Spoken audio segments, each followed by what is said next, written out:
Welcome to another interesting aspect of assessment. Today we are going to see how we can tackle diagnostic, formative, summative, ipsative assessment questions in GES Promotion Examination. Whether you like it or not, you're gonna get all these type of questions in GES Promotion Examination. So stay tuned and then let's get started.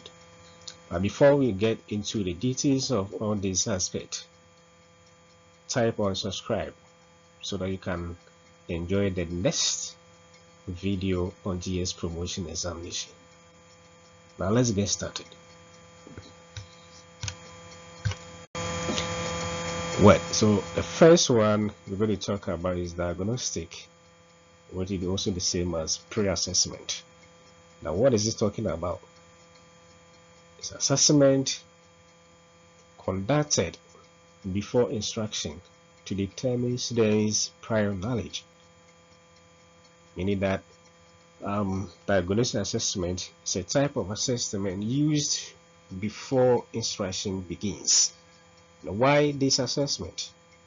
The purpose of this assessment is to identify students' existing knowledge, strengths, weaknesses, skills, and misconception about a particular topic.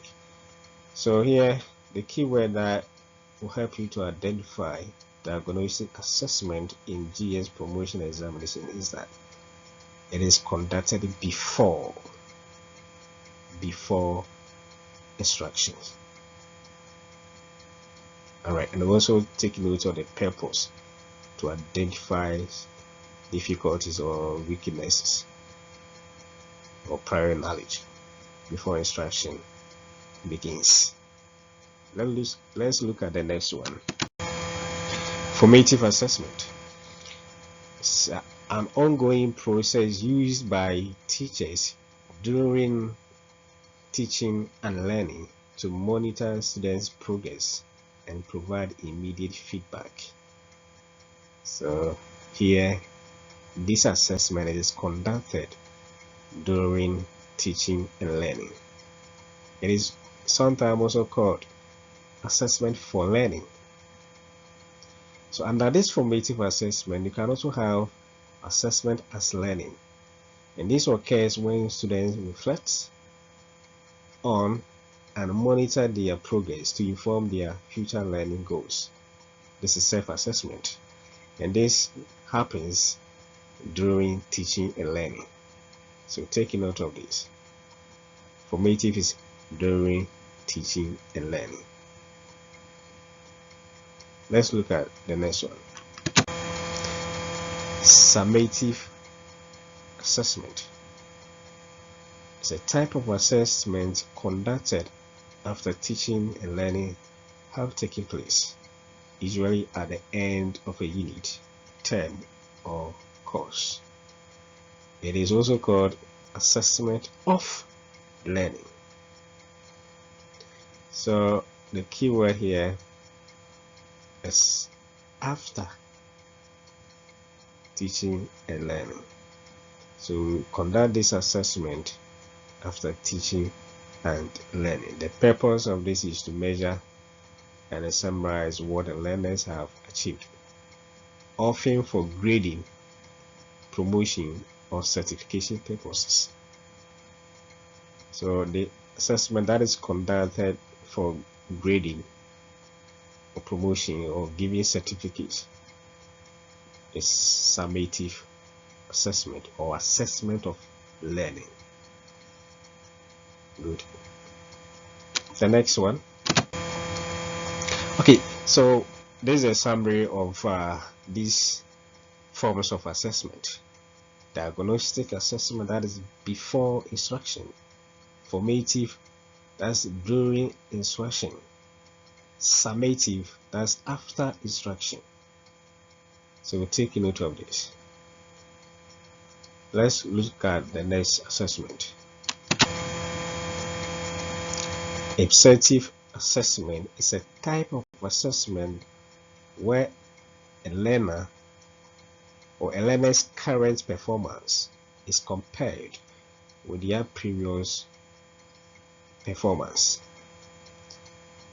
Type of assessment where learner's current performance compare with his or her previous performance, not with any other students, or fix a standard.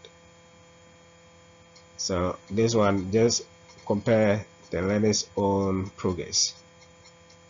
So assuming the learner scores, or the learner is trying to learn how to read, the teacher will continue to monitor these students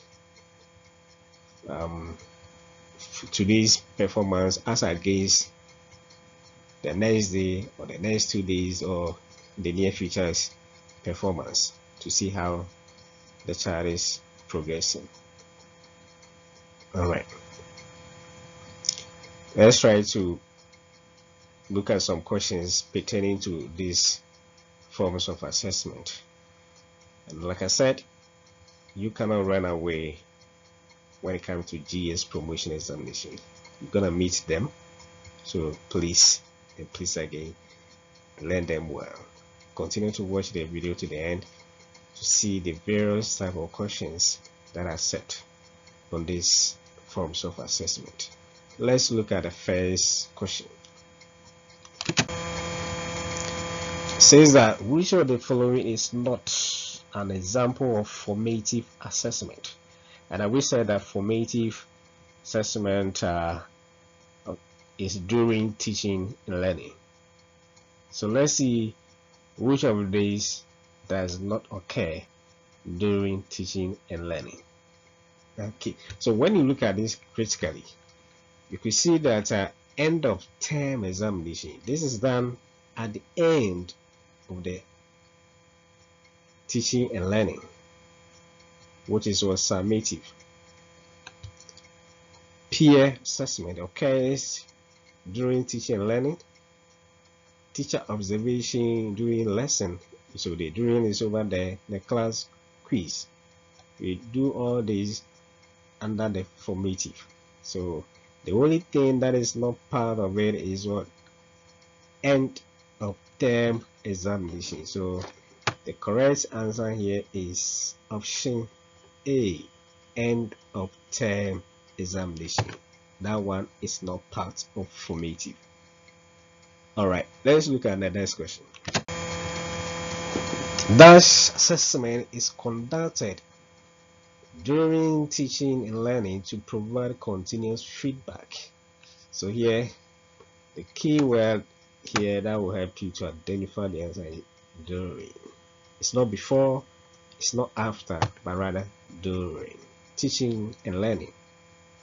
And our answer is what? Formative. Formative. All right. The next question. A teacher keeps a record on each student's reading speed every month to see who has improved. This is an example of, so like I said, teacher is checking the student's improvement, or how the student has improved in the reading.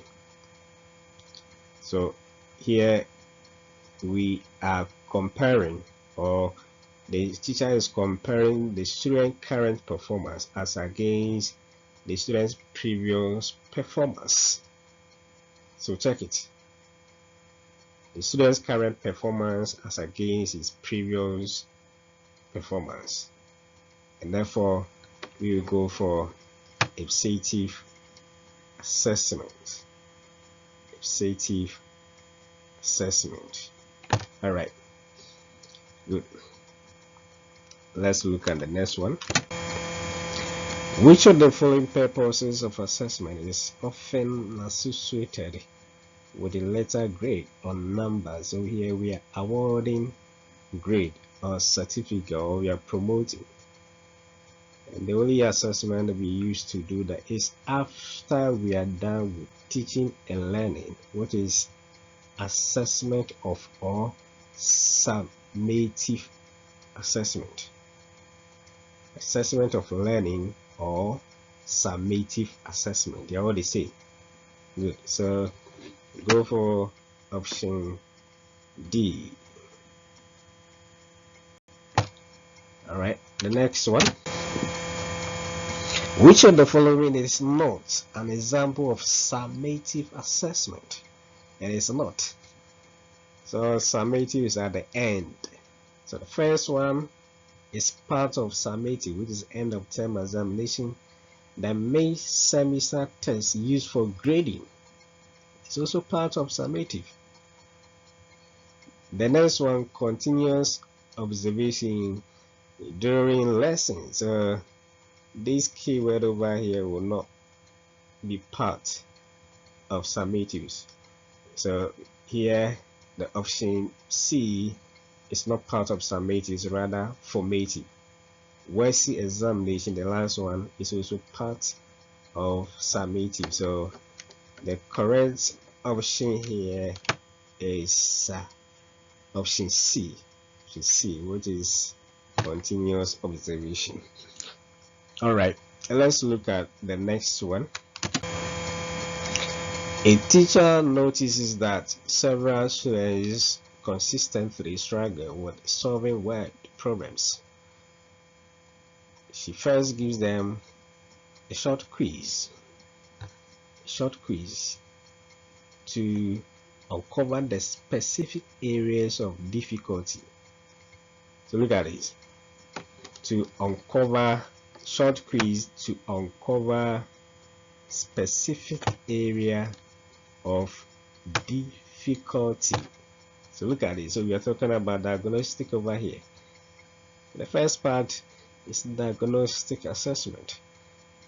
Then adjust her teaching methods. So it is during teaching and learning that you can do the adjustment.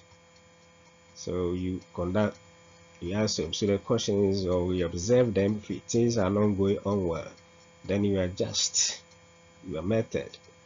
And that one also goes with the formative assessment. Good. And later administers an end of term examination to determine overall mastery. So end of term is normally conducted at the end of teaching and learning, which is what summative. So it says that which sequence of assessment best represents the teacher's approach.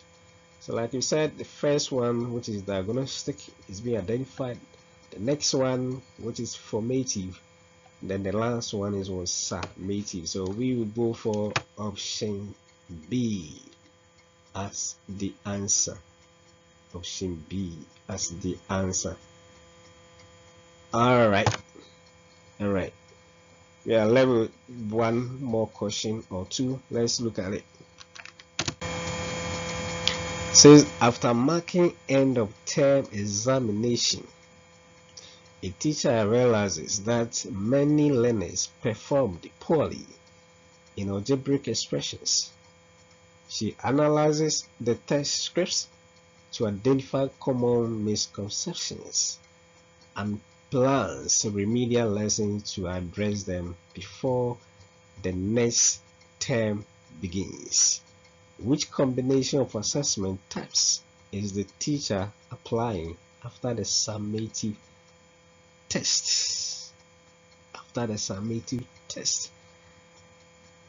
All right, so I'll give this one to you as an assignment.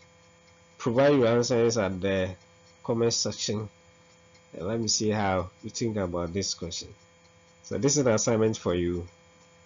Then let's meet again to talk about other aspects of GES promotion. Our next topic is going to be on test. When you say a test is valid, A test is reliable. What does it mean? Don't get confused. Let's meet on our next video to understand all these terms so that we can pass the GES promotion examination with ease. Let's meet. Bye bye. Before that, you type on subscribe to enjoy that video I'm talking about.